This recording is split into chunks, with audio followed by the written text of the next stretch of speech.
जय श्रीकृष्ण। राधे राधे दर्शक बंधु। जीवनर पथ कौनसी प्रस्तुत मानचित्र नुहे, यहाकू आमकू ही निज प्रयास और कठिन परिश्रम रे तैयारी करने को पड़ी थाए। मने रखंतु, परिश्रम हेउछि सेही सुवर्ण चाबी जहाँ भाग्यर बंद कबाट को मध्य खोलिबार क्षमता रखे। जीए जेपरी भावरे निज रास्तार पथर बिछाइछि से सही अनुसार ही निज लक्ष्य पहुँची थाए। संपर्क रे सर्वदा मने रखंतु, जीए केवल आपणकर उत्तम गुण देखि भल पाइबा देखाए से केवल एक अस्थायी साथी। प्रकृत जीवन साथी सेही व्यक्ति जी आपणकर सबु त्रुटि और दुर्बलता जानी मध्य केबे हाथ छाड़े नहीं। दुर्भाग्यवशतः जेतेबेले कौनसी व्यक्ति निजठारु अधिक उत्तम बोली भाबुथिबा अन्य कहार संधान करे, सेतेबेले से वर्तमानर संपर्क को अणदेखा करिथाए। तेणु निजर आत्ममूल्य को केबे हेले अन्यर उपेक्षा जोगु हराइबाकू दियंतु नाही। जदि केही आपणंकु अग्राह्य करंती तेबे दुखी हुंतु नाही, कारण सेमाने प्रकृतरे आपणंकर मूल्य जानिबार क्षमता रखंती नाही। अत्यधिक सरल और निष्कपट हेबा मध्य जीवन रे कष्ट देइथारे। आवश्यकता ठारू अधिक भल हेबा प्रायतः आवश्यकता ठारू अधिक अपमान को डाकी थाए। निजर सीमा निर्धारण करी चलिबा आवश्यक। ज्ञानर सर्वोच्च स्तर हेउछि आत्मज्ञान। जणे व्यक्ति सारा जगत विषय रे कोटी कोटी तथ्य जानि थाउ पछे जदि से निजको चिन्हि पार नाहंती तेबे से अज्ञान ही अटे। एकांत सर्वदा आपणंकु सबुठारु महत्वपूर्ण व्यक्ति अर्थात निजे आपणंक सहित परिचित कराई थाए। आमर कथाबार्तार शैली अत्यंत गुरुत्वपूर्ण। एते कथा कही चलंतु नाही जे लोके आपणंक चुप हेबा पई अपेक्षा करंतु, बरं एतिकी कुहंतु जे आपणंक नीरवता परे लोके आपणंकु पुणी सुनिबाकू उत्सुकतार सह अपेक्षा करंतु। ए कथा मध्य मने रखिबा उचित जे प्रशंसार प्रत्येक पोल तले प्रायतः स्वार्थर एक गभीर नदी प्रवाहित होइथाए। आमर दुख लोकंकर भूल व्यवहाररू आसे नाही, बरं आम मनरे सृष्टि होउथिबा चिंताधारारू सृष्टि हुए। जेतेबेले आपण निजकू प्रश्न करंती मु केतेबेले ओ केते दुखी हेबी, मन तुरंत अन्य मानंकर भूल दर्शाई थाए। मात्र वास्तवता हेउची जो माने आपणंक सहित भूल करंती सेमानंकू लागे नाही जे सेमाने किछि भूल करिसंती, तेणु सेमाने केबे हेले बदली पारंती नाही। तेणु आभ्यंतरण शांति पाई अन्य मानंकू बदलाइबाकू चेष्टा न करी केवल निजर चिंताधारा को बदलाई दियंतु। जेउ मुहूर्तरे आमे एही चिंता को बदलाई देबा दुखर समाप्ति घटिबो। जीवन रे निजको अत्यंत मजबूत और दृढ़ करिबा पई सर्वदा शांत रहिबार अभ्यास करंतु। लुहा जेपरी शीतल हेले दृढ़ता धारण करे किंतु उष्ण हेले सहजरे आकार बदलाई दिया जाए, सेहीपरि मन को शांत रखिबा द्वारा व्यक्ति जीवनर प्रतिटी परिस्थिति रे दुर्बल न होई शक्तिशाली होई रहे। कष्टकर समय रे मनुष्य एकाकी अनुभव करे सत, किंतु एही असुविधा गुड़ी कही ताकू परवर्ती समय पई अधिक शक्तिशाली और सामर्थ्यवान करी गढ़ी थाए। जीवनर प्रत्येक क्षण को सुंदर करी गढ़िबा पई आमको वर्तमान रे बंचिबाकू शिखिबाकू पड़िबो। अतीतर स्मृति को नहीं शोक करिबा अर्थहीन, कारण समयर स्रोतरे ताहा बहु दूर को चली जाइछि। सेहीपरि जहाँ एपर्यंत आसी नाही सेही भविष्यत को नहीं अजथा चिंता करिबा मध्य निरर्थक। निजर समस्त ध्यान को वर्तमान उपरे केंद्रीभूत करी एही मुहूर्त को श्रेष्ठ करिबा ही बुद्धिमतार कार्य। जीवन रे आसुथिबा संकट काल रे आपणंकर चरित्रर 7टी महान गुण ही आपणंकर प्रकृत ढाल पालटी थाए। एही 7टी गुण हेउछि आपणंकर उत्तम संपत्ति बा गुण, आपणंकर अविनाशी बंधु, आपणंकर तीक्ष्ण बुद्धि, आपणंकर आभ्यंतरीण साहस, आपणंकर सत्कर्म, सर्वदा सत्य कहिबार अभ्यास एवं सर्वोपरि ईश्वरंक उपरे अटल विश्वास। आत्मा सर्वदा ठीक और भूल मध्यरे थिबा फरक को जानी थाए, किंतु मनुष्यर प्रकृत आह्वान हेउछि तार अस्थिर मन को सेही सत्य बुझाई बारे थाए। सम्मान सर्वदा पारस्परिक हेबा उचित। जी आपणंकु आदर करे तांकु ही प्रकृत सम्मान दियंतु। कौनसी व्यक्तिर सामाजिक स्थिति बा हैसियत देखि ତା ଆଗରେ ମୁଣ୍ଡ ନୁଆଁଇବା କେବଳ କାପୁରୁଷତାର ପରିଚୟ ଦେଇଥାଏ। ଆମେ ଜୀବନର ଅଧିକାଂଶ ସମୟ ଧନ ଅର୍ଜନରେ ବିତାଇଥାଉ, ଯାହା ଆମକୁ ସମାଜରେ ସାହାଯ୍ୟ ଓ ଆରାମ ଦିଏ। କିନ୍ତୁ ଯଦି ଆମକୁ ସମ୍ମାନ, ଖୁସି, ସୁସ୍ଥ ଶରୀର ଏବଂ ପ୍ରେମଣପୂର୍ଣ୍ଣ ସମ୍ପର୍କର ଆବଶ୍ୟକତା ଥାଏ, ତେବେ କେବଳ ଧନଠାରୁ ଅଧିକ ଆମକୁ ଆଶୀର୍ବାଦ ବା ଦୁଆ ଅର୍ଜନ କରିବାକୁ ପଡ଼ିବ। ଏହି କଥା ନିଶ୍ଚିତ ଯେ ଯିଏ କେବଳ ଧନ ଅର୍ଜନ କରେ ସେ ଆଶୀର୍ବାଦ ଅର୍ଜନ କରିବାର ଆବଶ୍ୟକତା ନାହିଁ। କିନ୍ତୁ ଯିଏ ଆଶୀର୍ବାଦ କମାଏ ସେ ସର୍ବଦା ତା'ର କ୍ଷମତାଠାରୁ ଅଧିକ ଧନ ଅର୍ଜନ କରିପାରିବ। ଅନ୍ୟମାନଙ୍କ ଉପରେ ନିର୍ଭରଶୀଳ ହେବା ଦ୍ୱାରା ବ୍ୟକ୍ତି ନିଜର ବାସ୍ତବ ଅସ୍ତିତ୍ୱକୁ ହରାଇ ବସେ। ସୂର୍ଯ୍ୟ ଉଦୟ ହେବା ପରେ ଚନ୍ଦ୍ର ଯେପରି ନିଜର ଚମକ ହରାଏ, ସେହିପରି ଅନ୍ୟର ସାହାରା ବ୍ୟକ୍ତିର ସ୍ୱାଭିମାନକୁ କ୍ଷୁର୍ଣ୍ଣ କରେ। ପ୍ରକୃତରେ ମହାନ ସେହି ବ୍ୟକ୍ତି ଯିଏ ନିଜର ଆତ୍ମବଳ ଉପରେ ନିର୍ଭର କରି ଜୀବନରେ ଆଗକୁ ବଢ଼େ। ସମୟ ଗଡ଼ିବା ସହିତ ଜୀବନରେ ଏହି ଅନୁଭବ ହୁଏ ଯେ ଆମେ ବୃଥାରେ ସେହି ଲୋକମାନଙ୍କୁ ଗୁରୁତ୍ୱ ଦେଇଥିଲୁ ଯେଉଁମାନଙ୍କର ଆମ ଜୀବନରେ କୌଣସି ଯୋଗଦାନ ନଥିଲା। ଏହା ସହିତ ଚୋରି, ମିଥ୍ୟା ଏବଂ ଅନ୍ୟର ଚୁଗୁଳି କରିବା ଏହି ତିନୋଟି ଦୁର୍ଗୁଣ ମଣିଷର ଉତ୍ତମ ଚରିତ୍ରକୁ ସମ୍ପୂର୍ଣ୍ଣ ନଷ୍ଟ କରିଦେଇଥାଏ। ଅନ୍ୟକୁ କଷ୍ଟ ଦେବାର ସାମାନ୍ୟତମ ଚିନ୍ତାଧାରା ମଧ୍ୟ ବ୍ୟକ୍ତି ନିଜ ଭିତରେ କର୍ମର ମଞ୍ଜି ବୁଣିବା ସହ ସମାନ। ଏହି ବିଷ ବୃକ୍ଷର ମୂଳ ଅନ୍ୟ କାହାର ନୁହେଁ, ବରଂ ନିଜ ମନର ଭୂମିରେ ହିଁ ପଡ଼ିଥାଏ।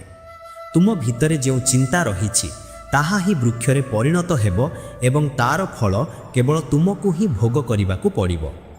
ତେଣୁ କୌଣସି କଥା କହିବା ପୂର୍ବରୁ ସର୍ବଦା ନିଜକୁ ଏହା ପଚାରନ୍ତୁ ଯେ ଯଦି ସେହି କଥା ଆପଣଙ୍କୁ କୁହାଯାଏ ତେବେ ଆପଣଙ୍କୁ କିପରି ଲାଗିବ। ଜୀବନରେ ବାସ୍ତବ ସତ୍ୟକୁ ଉପଲବ୍ଧି କରିବା ପାଇଁ ପ୍ରଥମେ ନିଜକୁ ନିଜ ଆଗରେ ଉନ୍ମୁକ୍ତ କରିବାକୁ ହେବ। ଏଥିପାଇଁ ସମାଜ ଆଗରେ ଆମେ ପିନ୍ଧିଥିବା ସମସ୍ତ ମୁଖାକୁ ଓ ନିଜ ଭିତରେ ରଖିଥିବା ସମସ୍ତ ପୁରୁଣା ଧାରଣା ଓ ମାନ୍ୟତାକୁ ତ୍ୟାଗ କରିବାକୁ ପଡ଼ିବ। ଯେ ପର୍ଯ୍ୟନ୍ତ ବ୍ୟକ୍ତି ନିଜ ମନରୁ ଏହି ବାହ୍ୟ ଆବରଣକୁ ହଟାଇ ନାହିଁ, ସେ ପର୍ଯ୍ୟନ୍ତ ସେ ସତ୍ୟର ପ୍ରକୃତ ସ୍ୱରୂପକୁ ଜାଣିବା ପାଇଁ ଯୋଗ୍ୟ ହୋଇପାରିବ ନାହିଁ। ପ୍ରକୃତିର ଅପରିବର୍ତ୍ତନୀୟ ନିୟମ ହେଉଛି ବ୍ୟକ୍ତି ଯେଉଁ ବିଷୟ ଉପରେ ନିଜର ଧ୍ୟାନ କେନ୍ଦ୍ରୀଭୂତ କରେ ସେହି ଜିନିଷ ହିଁ ତାର ଜୀବନରେ ସକ୍ରିୟ ହୋଇ ପ୍ରବେଶ କରିବା ଆରମ୍ଭ କରେ। ଯଦି ଆମେ ଦୁଃଖ ଉପରେ ଧ୍ୟାନ ଦେବା ତେବେ ସର୍ବଦା ଦୁଃଖୀ ରହିବା, କିନ୍ତୁ ସୁଖ ଉପରେ ଧ୍ୟାନ ଦେଲେ ଆମ ଜୀବନରେ ଆନନ୍ଦର ଅନୁଭୂତି ବୃଦ୍ଧି ପାଇବା। ବାସ୍ତବରେ ପରମାତ୍ମା ବା ଭଗବାନ ପ୍ରତ୍ୟେକ ମନୁଷ୍ୟ ଭିତରେ ହିଁ ବିଦ୍ୟମାନ। ନିଜ ଭିତରେ ଖୋଜି ଦେଖନ୍ତୁ, ସେଠାରେ କେତେ ଆନନ୍ଦର ଦୃଶ୍ୟ ଲୁଚି ରହିଛି। ଭଗବାନଙ୍କ ଉପରେ ବିଶ୍ୱାସର ଏହି ସରଳ ନିୟମକୁ ମନେ ରଖନ୍ତୁ। ଯେତେବେଳେ ଆପଣ ସୁଖରେ ଥାନ୍ତି ସେତେବେଳେ ପ୍ରଭୁଙ୍କୁ ଭୁଲନ୍ତ ନାହିଁ ଏବଂ ଯେତେବେଳେ ଦୁଃଖୀ ହୁଅନ୍ତି ସେତେବେଳେ ତାଙ୍କ ଉପରେ ସମ୍ପୂର୍ଣ୍ଣ ବିଶ୍ୱାସ ରଖନ୍ତୁ। ଅର୍ଜୁନଙ୍କ ପରି କେବଳ ଗୋଟିଏ ନିଷ୍ପତ୍ତି ନିଅନ୍ତୁ ଯେ ଆପଣ କେବଳ କୃଷ୍ଣଙ୍କୁ ଚାହାନ୍ତି। ତାପରେ ଆପଣଙ୍କ ଜୀବନର ଅନ୍ୟ ସମସ୍ତ ନିଷ୍ପତ୍ତି ନେବାର ଭାର ସେହି ପରମ ଶକ୍ତି ଉପରେ ଛାଡ଼ି ଦିଅନ୍ତୁ। କାହାର ପ୍ରକୃତିକୁ ପରୀକ୍ଷା କରିବାକୁ ହେଲେ ତାକୁ ସମ୍ପୂର୍ଣ୍ଣ ସ୍ୱାଧୀନତା ଦିଅନ୍ତୁ। ଯଦି କାହାର ଚିନ୍ତାଧାରାକୁ ବୁଝିବାକୁ ଚାହାନ୍ତି ତେବେ ତା ଉପରେ ସମ୍ପୂର୍ଣ୍ଣ ବିଶ୍ୱାସ କରନ୍ତୁ। ଏକଥା ସ୍ୱୀକାର କରିବାକୁ ହେବ ଯେ ଦୁନିଆରେ ଅଧିକାଂଶ ଲୋକ କେବଳ ନିଜ ସ୍ୱାର୍ଥର ବନ୍ଧୁ। ସେମାନେ କେବଳ ସେତିକି ମନେ ରଖନ୍ତି ଯେତିକି ତାଙ୍କ ସ୍ୱାର୍ଥ ପାଇଁ ଦରକାର। ଅତ୍ୟଧିକ ଚତୁର ହେବାର ପ୍ରୟାସ ବ୍ୟକ୍ତିକୁ ଅଧିକ ଜଟିଳତା ମଧ୍ୟରେ ଖସାଇ ରଖେ। କାନକୁ ଆସୁଥିବା ଶୁଣାଶୁଣି କଥାରେ କେବେ ହେଲେ ବିଶ୍ୱାସ କରନ୍ତୁ ନାହିଁ, କାରଣ ଯେଉଁମାନେ ଶୀଘ୍ର ବିଶ୍ୱାସ କରି ବ୍ୟବହାର କରନ୍ତି ସେମାନେ ପ୍ରାୟତଃ ଜୀବନରେ ନିଜର ଭଲ ବନ୍ଧୁମାନଙ୍କୁ ହରାଇଥାନ୍ତି। ଜୀବନରେ କିଛି ହରାଇବା ପରେ ହିଁ ଆମେ ପ୍ରକୃତରେ କିଛି ପାଇଥିବାର ମୂଲ୍ୟକୁ ହୃଦୟଙ୍ଗମ କରିପାରିବା। ଜୀବନର ଭାଗ୍ୟ ଏବଂ ଭବିଷ୍ୟତ ଆମର ଭରସା ଉପରେ ନିର୍ଭର କରେ। ଯଦି ଆପଣଙ୍କର ଭରସା କେବଳ ଭଗବାନଙ୍କ ଉପରେ ଅଛି ତେବେ ଭାଗ୍ୟରେ ଯାହା ଲେଖା ହୋଇଛି ତାହା ହିଁ ଆପଣଙ୍କୁ ମିଳିବ। କିନ୍ତୁ ଯଦି ଆପଣଙ୍କର ଭରସା ନିଜର ଶକ୍ତି ଏବଂ ପ୍ରୟାସ ଉପରେ ରହିଛି ତେବେ ଭଗବାନ ମଧ୍ୟ ସେହି ଲେଖିବେ ଯାହାକୁ ଆପଣ ନିଜ ଇଚ୍ଛାରେ ଚାହିଁବେ। ଜୀବନରେ ସବୁଠାରୁ ବଡ଼ ଧନ ହେଉଛି ମନର ଶାନ୍ତି। ଏହା ହିଁ ଜୀବନର ସର୍ବଶ୍ରେଷ୍ଠ ରୋଜଗାର। ଯିଏ ଯେତେ ଶାନ୍ତ ରହେ ସେ ନିଜ ବୁଦ୍ଧିକୁ ସେତେ ଅଧିକ ଗଭୀରତା ଏବଂ ପ୍ରଭାବଶାଳୀ ଢଙ୍ଗରେ ବ୍ୟବହାର କରିପାରେ। ଶାନ୍ତିପ୍ରିୟ ବ୍ୟକ୍ତିମାନେ ହାର ଜିତ୍ ପ୍ରଭାବରୁ ମୁକ୍ତ ହୋଇ ଆନନ୍ଦରେ ଜୀବନ ବିତାନ୍ତି। ଯଦି କେହି ଆପଣଙ୍କର ଭଲ କର୍ମ ଉପରେ ସନ୍ଦେହ କରନ୍ତି ତେବେ ଚିନ୍ତା କରନ୍ତୁ ନାହିଁ, କାରଣ ସନ୍ଦେହ ସର୍ବଦା ମୂଲ୍ୟବାନ ସୁନା ଉପରେ ହିଁ କରାଯାଏ, କୋଇଲାର କଳାପଣ ଉପରେ ନୁହେଁ। କିଛି ଲୋକ ଅକାରଣ ଗର୍ବ କିମ୍ବା ଅକଡ଼ ଯୋଗୁଁ ନିଜର ମୂଲ୍ୟବାନ ସମ୍ପର୍କକୁ ହରାଇ ବସନ୍ତି। ସମ୍ପର୍କରେ ତିନୋଟି ଜିନିଷ ଯେପରିକି ପରାମର୍ଶ, ସାଥୀ ଓ ସମୟ ଯଦି ନ ମାଗି ଦିଆଯାଏ ତେବେ ଲୋକେ ପ୍ରାୟତଃ ଏହାକୁ ଶସ୍ତା ବୋଲି ଭାବି ନିଅନ୍ତି। ତେଣୁ ସେସବୁର ମୂଲ୍ୟକୁ ବୁଝିବାକୁ ଶିଖାନ୍ତୁ। ଯେଉଁମାନେ ଆପଣଙ୍କ ପାଇଁ ସମୟ ଦିଅନ୍ତି ସେମାନଙ୍କର ବିଶ୍ୱସ୍ତ ଏବଂ ଋଣୀ ହୁଅନ୍ତୁ। ଜୀବନରେ କେବେ ହେଲେ ଗର୍ବ କରନ୍ତୁ ନାହିଁ, କାରଣ ଭାଗ୍ୟ ସର୍ବଦା ପରିବର୍ତ୍ତନଶୀଳ, କିନ୍ତୁ ସତ୍ୟର ଦର୍ପଣ ସବୁବେଳେ ସମାନ ରହେ।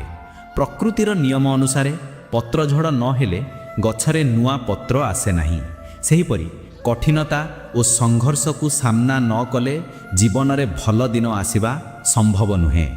ବାସ୍ତବରେ ସବୁଠାରୁ ଅଧିକା ଖୁସି ସେହି ବ୍ୟକ୍ତି ପାଖରେ ଥାଏ ଯିଏ ଅଳ୍ପ ଜିନିଷରେ ମଧ୍ୟ ସନ୍ତୁଷ୍ଟ ରହେ।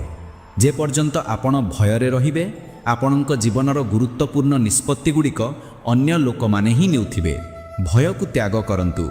ଶ୍ରୀକୃଷ୍ଣଙ୍କ ଶିକ୍ଷା ହେଉଛି ସ୍ୱର୍ଗ ପ୍ରାପ୍ତିର ସ୍ୱପ୍ନ ଛାଡ଼ି ଦିଅନ୍ତୁ ଏବଂ ନର୍କର ଭୟରୁ ମୁକ୍ତ ହୁଅ।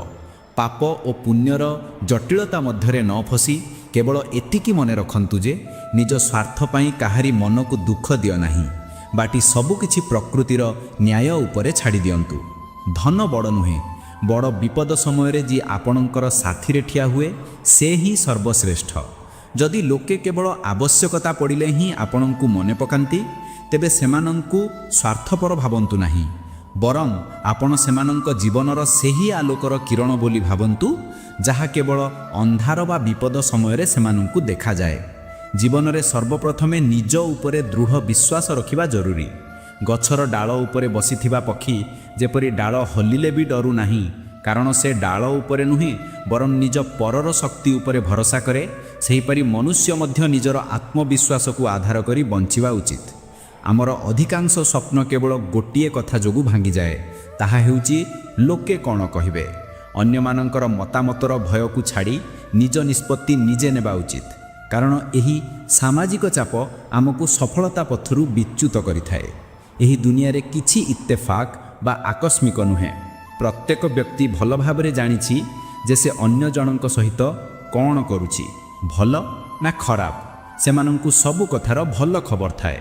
ତେଣୁ ପ୍ରତ୍ୟେକ ଘନିଷ୍ଠ ବ୍ୟକ୍ତିଙ୍କୁ ନିଜର ସବୁ ଗୁପ୍ତ କଥା କୁହନ୍ତୁ ନାହିଁ, କାରଣ ଯିଏ ଆଜି ଆପଣଙ୍କ ପକ୍ଷରେ ଅଛି ସେ କାଲି ଆପଣଙ୍କ ବିରୁଦ୍ଧରେ ମଧ୍ୟ ଠିଆ ହୋଇପାରେ।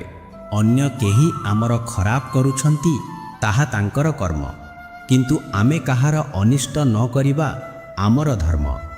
ଆମେ ଯାହାକୁ ଆମର ନିଜର ମନେ କରୁ ସେମାନେ ଆମକୁ କେବେ ହେଲେ ନେଇ ଆସିବାକୁ ଦିଅନ୍ତି ନାହିଁ। ସେହିପରି କାହାର ଭଲପଣର ଏତେ ବି ଫାଇଦା ଉଠାଇବା ଉଚିତ ନୁହେଁ ଯେ ସେ ବ୍ୟକ୍ତି ଖରାପ ହେବାକୁ ବାଧ୍ୟ ହୋଇଯାଏ। ମନେ ରଖନ୍ତୁ, ଭଲ ହୋଇ ହୋଇ ଯିଏ ଥକିଯାଏ ସେ ହିଁ ଦିନେ ଖରାପ ମଣିଷ ପାଲଟିଯାଏ। କଠିନ ପରିଶ୍ରମ କରିବା ପରେ ମଧ୍ୟ ଯଦି ତୁରନ୍ତ ଫଳ ମିଳୁନାହିଁ ତେବେ ହତାଶ ହୁଅନ୍ତୁ ନାହିଁ। ଭଗବାନଙ୍କ ଉପରେ ବିଶ୍ୱାସ ରଖନ୍ତୁ। ଯେଉଁଦିନ ସେ ତାଙ୍କର କୃପା ଦେବାକୁ ଆସିବେ ସେହିଦିନ ତୁମେ ତାହା ସମ୍ଭାଳି ପାରିବ ନାହିଁ। ଏହାର ଅର୍ଥ ହେଉଛି ଆପଣଙ୍କ ପରିଶ୍ରମରେ କିଛି ଅଂଶ ବାକି ଅଛି, ତାକୁ ପୂରା କରନ୍ତୁ। ଈଶ୍ୱରଙ୍କ ଉଦ୍ଦେଶ୍ୟରେ ଖର୍ଚ୍ଚ କରାଯାଇଥିବା କୌଣସି ଜିନିଷ, ଚାହେ ତାହା ସମୟ ହେଉ, ଧନ ହେଉ, ନିଶ୍ୱାସ ହେଉ ବା ସଂକଳ୍ପ ହେଉ, କେବେ ହେଲେ ବ୍ୟର୍ଥ ଯାଏ ନାହିଁ। ଯେତେବେଳେ ଆପଣ ଏକୁଟିଆ ହୋଇଯାଆନ୍ତି, ହିମ୍ମତ ହରାଇ ବସନ୍ତି କିମ୍ବା ରାସ୍ତା ନ ମିଳେ, ସେତେବେଳେ ବାହାରକୁ ନ ଦେଖି ନିଜ ଭିତରକୁ ଅନାଇ ଦୃଢ଼ତାର ସହ କୁହନ୍ତୁ, ମୁଁ ଅଛି ତ। ଏହା ହିଁ ଆତ୍ମବଳକୁ ଜାଗ୍ରତ କରେ। ମନୁଷ୍ୟକୁ ସଫଳତା ଠାରୁ ଦୂରରେ ରଖୁଥିବା ସବୁଠାରୁ ବଡ଼ ବାକ୍ୟ ହେଉଛି କାଲିଠାରୁ କରିବା। ଏହି ବିଳମ୍ବ କରିବାର ଅଭ୍ୟାସ ସାରା ଜୀବନ ସଫଳତାର ଶୀର୍ଷରେ ପହଞ୍ଚିବାକୁ ଦିଏ ନାହିଁ। ଗୋଟିଏ କଥା ସବୁବେଳେ ମନେ ରଖନ୍ତୁ, ସୁଖ ସମୟରେ ସମସ୍ତେ ସାଥ ଦିଅନ୍ତି, କିନ୍ତୁ ଦୁଃଖ ସମୟରେ କେବଳ ଭଗବାନ ହିଁ ମିଳନ୍ତି। ଜୀବନରେ ଆମ ସହିତ ଯାହା ବି ଘଟୁଛି ଭଗବାନ ନିଶ୍ଚୟ ଆମ ପାଇଁ କିଛି ଭଲ ହିଁ ଯୋଜନା କରିଥିବେ।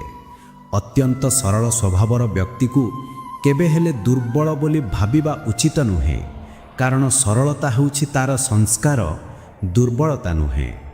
ଦୁଃଖ ସମୟରେ ମନୁଷ୍ୟ ନିଜେ ନିଜକୁ ଆଙ୍ଗୁଠି ଦେଖାଇ ଦୋଷ ଦିଏ, ନିଜ ଉପରେ ଆଙ୍ଗୁଠି, କିନ୍ତୁ ସୁଖ ଆସିଲେ 10 ଆଙ୍ଗୁଠିରେ ତାଳି ବଜାଏ, ନିଜକୁ ପ୍ରଶଂସା କରେ। ଯେତେବେଳେ ନିଜ ଶରୀର ହିଁ ଏପରି ଆଚରଣ କରେ, ସେତେବେଳେ ଦୁନିଆକୁ ଅଭିଯୋଗ କରିବା ବୃଥା। ସୁଖର ଲୋଭରୁ ହିଁ ନୂଆ ଦୁଃଖର ଜନ୍ମ ହୋଇଥାଏ। ମହାନ ବ୍ୟକ୍ତିର ପରିଚୟ ହେଉଛି ସେମାନେ ବଡ଼ କାମ କରନ୍ତି, କିନ୍ତୁ ସଫଳତା ପାଇବା ପରେ ଏପରି ବ୍ୟବହାର କରନ୍ତି ଯେ ସତେ ଯେପରି ସେ କିଛି କରି ହିଁ ନାହିଁ। ମାତା ପିତାଙ୍କର ସେହି ଋଣ ପରିଶୋଧ କରିବା ସନ୍ତାନ ପାଇଁ ସର୍ବଦା କଠିନ, ଯାହା ସେମାନେ ନିଜ ପିଲାମାନଙ୍କୁ ବଡ଼ କରିବା ପାଇଁ ନିଜ ଜୀବନରୁ ଶୁଝିଥାନ୍ତି। ସମ୍ପର୍କର ପ୍ରକୃତ ସୌନ୍ଦର୍ଯ୍ୟ ମୋର ଅହଙ୍କାରରେ ନୁହେଁ, ବରଂ ଆମେର ଭାବନାରେ ନିହିତ। ପ୍ରେମ ଏକ ଅତ୍ୟନ୍ତ ସୁନ୍ଦର ଅନୁଭବ, କିନ୍ତୁ ଚେଷ୍ଟା କରନ୍ତୁ ଯେ ଏହା କୌଣସି ସୁନ୍ଦର ଚେହେରା ପାଇଁ ନ ହେଉ, ବରଂ ଏକ ଉତ୍ତମ ହୃଦୟ ପାଇଁ ହେଉ। ଯେତେବେଳେ ଜୀବନରେ କେବଳ ପ୍ରେମ ଥାଏ, ସେତେବେଳେ ବାକି ଅସୁବିଧାଗୁଡ଼ିକ ବିଶେଷ ପ୍ରଭାବ ପକାନ୍ତି ନାହିଁ। କିନ୍ତୁ ଭୁଲ ମଣିଷକୁ ଭଲ ପାଇଲେ ସବୁ କିଛି ଥାଇ ମଧ୍ୟ ନିଶ୍ୱାସ ନେବା କଷ୍ଟକର ହୋଇଯାଏ ଏବଂ ମଣିଷ ଏହି ମିଥ୍ୟା ଆଶାରେ ବଞ୍ଚେ ଯେ ଦିନେ ସବୁ କିଛି ଠିକ୍ ହୋଇଯିବ। ପ୍ରେମ କେବେ ହେଲେ ଭୁଲ ହୋଇପାରେ ନାହିଁ।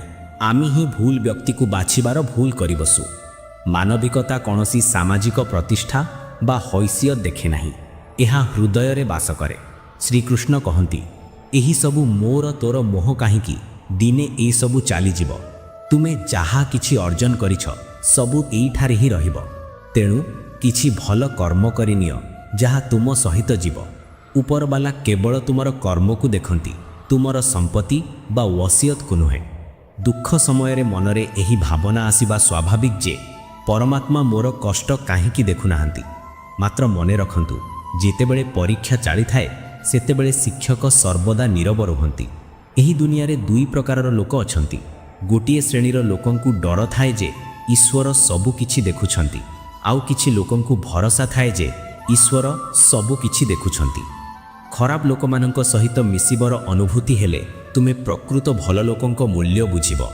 ତୁମେ ଯେତେବେଳେ କାହା ପାଇଁ ଲକ୍ଷେ ଭଲ କାର୍ଯ୍ୟ କରି ମଧ୍ୟ ଖରାପ ବୋଲି ପରିଗଣିତ ହେବ, ସେତେବେଳେ ହିଁ ତୁମେ ସେହି ମଣିଷର ମୂଲ୍ୟ ବୁଝିବାକୁ ଶିଖିବ ଯିଏ ପ୍ରତ୍ୟେକ ପରିସ୍ଥିତିରେ ସଚ୍ଚା ଥାଏ। ଭଲ କାମ କରିବା ପାଇଁ ପ୍ରତ୍ୟେକ ସମୟ ହେଉଛି ଶୁଭ ଏବଂ ଉତ୍ତମ। କାର୍ଯ୍ୟକୁ କାଲି ଉପରେ ଛାଡ଼ିବା ବା ଭଲ ସମୟକୁ ଅପେକ୍ଷା କରିବା କେବଳ ଏକ ମିଥ୍ୟା ପ୍ରତିଶ୍ରୁତି ଯାହା ଆମେ ନିଜକୁ ଦେଇଥାଉ। ଯଦି ଆମେ କାହାର ଭଲ କରିପାରିବା ନାହିଁ, ତେବେ ଖରାପ କରିବା ମଧ୍ୟ ଉଚିତ ନୁହେଁ, କାରଣ ଦୁନିଆ ଦୁର୍ବଳ ହୋଇପାରେ, କିନ୍ତୁ ଏହି ଦୁନିଆକୁ ତିଆରି କରିଥିବା ପରମ ଶକ୍ତି କେବେ ହେଲେ ଦୁର୍ବଳ ନୁହନ୍ତି। ଆଜିର ଯୁଗର ବାସ୍ତବତା ହେଉଛି, ସୁଖୀ ହେବା ପାଇଁ ବେଳେବେଳେ ସାମାନ୍ୟ ସ୍ୱାର୍ଥପର ହେବାକୁ ପଡ଼ିଥାଏ। ଯେଉଁମାନେ ଆପଣଙ୍କର ଭାବନାକୁ ମୂଲ୍ୟ ଦିଅନ୍ତି ନାହିଁ, ସେମାନଙ୍କ ପଛରେ ପାଗଳ ହେବା ପ୍ରେମ ନୁହେଁ, ଏହା କେବଳ ମୂର୍ଖତା ଅଟେ। ଜୀବନରେ ଏକା ଠିଆ ହେବାର ସାହସ ରଖିବା ନିହାତି ଜରୁରୀ। ଏହି ଦୁନିଆ ପ୍ରତିଦିନ ଆମକୁ ଜ୍ଞାନର ଶିକ୍ଷା ଦିଏ ସତ, କିନ୍ତୁ କଠିନ ସମୟରେ ସାଥି ଦେଇନଥାଏ। ତେଣୁ ନିଜ ଉପରେ ବିଶ୍ୱାସ ରଖନ୍ତୁ। ଆପଣଙ୍କର ଲଗ୍ନ, ଧୈର୍ଯ୍ୟ, ସାହସ ଏବଂ ସକାରାତ୍ମକ ଚିନ୍ତାଧାରା ବଳରେ ଆପଣ ଯେକୌଣସି ବିକଟ ପରିସ୍ଥିତିରୁ ସଫଳତାର ସହ ବାହାରି ଆସିପାରିବେ। କୌଣସି ବି କାର୍ଯ୍ୟକୁ ଶେଷ କରିବା ଅସମ୍ଭବ ଯଦି ଆପଣ ତାକୁ ଆରମ୍ଭ ହିଁ ନ କରିଛନ୍ତି। ଯେକୌଣସି କାମର ସବୁଠାରୁ କଠିନ ଅଂଶ ହେଉଛି ତାକୁ ଆରମ୍ଭ କରିବା। କାମ ଆରମ୍ଭ କରନ୍ତୁ ଏବଂ କେବେ ହେଲେ ହାର ମାନନ୍ତୁ ନାହିଁ। ଆଜି କଷ୍ଟ ହୋଇପାରେ, କାଲି ଭଲ ହେବ, କିନ୍ତୁ କାଲି ପରଦିନ ନିଶ୍ଚିତ ଭାବରେ ସୁନେଲି ହେବ। ମଣିଷ ଭିତରେ କିଛି କରିବାର ଦୃଢ଼ ଇଚ୍ଛାଶକ୍ତି ଥିଲେ ଏହି ଦୁନିଆରେ କିଛି ବି ଅସମ୍ଭବ ନୁହେଁ। ଆମର ଶରୀର ମାଟିର ଏବଂ ନିଶ୍ୱାସ ଉଧାରି, ତେଣୁ କେଉଁ କଥାରେ ବା ଏତେ ଗର୍ବ କରିବା? ଏଇଠି ଆମ ସମସ୍ତଙ୍କୁ ଦିନେ ନା ଦିନେ ଯିବାକୁ ହିଁ ହେବ। ସମସ୍ୟା ଜୀବନର ଏକ ଅବିଚ୍ଛେଦ୍ୟ ଅଙ୍ଗ। ଯିଏ ନିଜ ସମସ୍ୟାକୁ ଦୁର୍ବଳତା ନ ଭାବି ତାହା ଉପରେ ପାଦ ରଖି ଆଗକୁ ବଢ଼ିଯାଏ, ସେ ବିଜୟୀ ହୁଏ। କିନ୍ତୁ ଯିଏ ନିଜ ସମସ୍ୟାକୁ ମୁଣ୍ଡରେ ଚଢ଼ାଇ ଭାରି କରିଦିଏ, ସେ ହାରିଯାଏ। ଆଶୀର୍ବାଦ ଏବଂ ଶୁଭକାମନାର ଶକ୍ତି ଅଦ୍ଭୁତ। ପବନ ଯେପରି ପାଗର ଗତି ବଦଳାଇ ଦେଇପାରେ, ସେହିପରି ଆଶୀର୍ବାଦ ମଧ୍ୟ ବିପଦର ମୁହୂର୍ତ୍ତକୁ ନିଶ୍ଚୟ ବଦଳାଇବାର କ୍ଷମତା ରଖେ। ମନେ ରଖନ୍ତୁ, ଏକ ଅଦୃଶ୍ୟ ଶକ୍ତି ସର୍ବଦା ଆମ ସାଥିରେ ଅଛି, ଯାହାକୁ ଆମେ ପରମାତ୍ମା କହୁ। ଯେତେବେଳେ ସାରା ଦୁନିଆ ଆପଣଙ୍କର ହାତ ଛାଡ଼ିଦିଏ ସେତେବେଳେ ଈଶ୍ୱର ଆପଣଙ୍କର ହାତକୁ ଧରିଥାନ୍ତି। କଥାବାର୍ତ୍ତାରେ ସ୍ପଷ୍ଟତା ରଖନ୍ତୁ। ଯାହା ମନରେ ଅଛି ତାହା କହିବାର ସାହସ ରଖନ୍ତୁ ଏବଂ ଯାହା ଅନ୍ୟର ମନରେ ଅଛି ତାହା ବୁଝିବାର ବୁଦ୍ଧି ରଖନ୍ତୁ। ଯେଉଁଠାରେ ଅନ୍ୟମାନଙ୍କୁ ବୁଝିବା କଷ୍ଟକର ହୋଇଯାଏ ସେଠାରେ ଅନ୍ୟମାନଙ୍କ ଉପରେ ଅଧିକ ଧ୍ୟାନ ନ ଦେଇ ନିଜକୁ ବୁଝିନେବା ହିଁ ଶ୍ରେୟସ୍କର ହୋଇଥାଏ। ଏତେ ସୁନ୍ଦର ଭାବରେ ସମୟ ଦେଇ ଆମ ସହିତ ଯୋଡ଼ି ହୋଇଥିବାରୁ ଆପଣ ସମସ୍ତଙ୍କୁ ଅନେକ ଅନେକ ଧନ୍ୟବାଦ। ଆଶା କରୁଛୁ ଆଜିର ଏହି ଆଲୋଚନାରୁ ଆପଣ ନିଶ୍ଚିତ ଭାବରେ ଜୀବନର କିଛି ନୂଆ ଦିଗ ଏବଂ ସକାରାତ୍ମକ ଶିକ୍ଷା ପାଇଥିବେ। ଯଦି ଏହି ଭିଡ଼ିଓଟି ଆପଣଙ୍କୁ ଭଲ ଲାଗିଥାଏ ତେବେ ଏହାକୁ ଲାଇକ୍ ବା ପସନ୍ଦ କରନ୍ତୁ ଏବଂ ଆଗକୁ ଏପରି ଆହୁରି ଅନେକ ଜ୍ଞାନପୂର୍ଣ୍ଣ ଭିଡ଼ିଓ ଦେଖିବା ପାଇଁ ଆମ ଚ୍ୟାନେଲକୁ ସବସ୍କ୍ରାଇବ୍ କରିବାକୁ ଭୁଲନ୍ତୁ ନାହିଁ। ପରବର୍ତ୍ତୀ ଭିଡ଼ିଓରେ ଆମେ ପୁଣି ଏକ ନୂଆ ବିଷୟ ଉପରେ ଆଲୋଚନା କରିବା। ସେତେ ପର୍ଯ୍ୟନ୍ତ ଆପଣ ନିଜକୁ ସୁସ୍ଥ ରଖନ୍ତୁ, ଖୁସିରେ ରୁହନ୍ତୁ ଏବଂ ନିଜର ଯତ୍ନ ନିଅନ୍ତୁ। ପୁଣି ଦେଖା ହେବ। ଆପଣଙ୍କର ଦିନଟି ମଙ୍ଗଳମୟ ହେଉ। ଜୟ ଶ୍ରୀ କୃଷ୍ଣ। ରାଧେ ରାଧେ।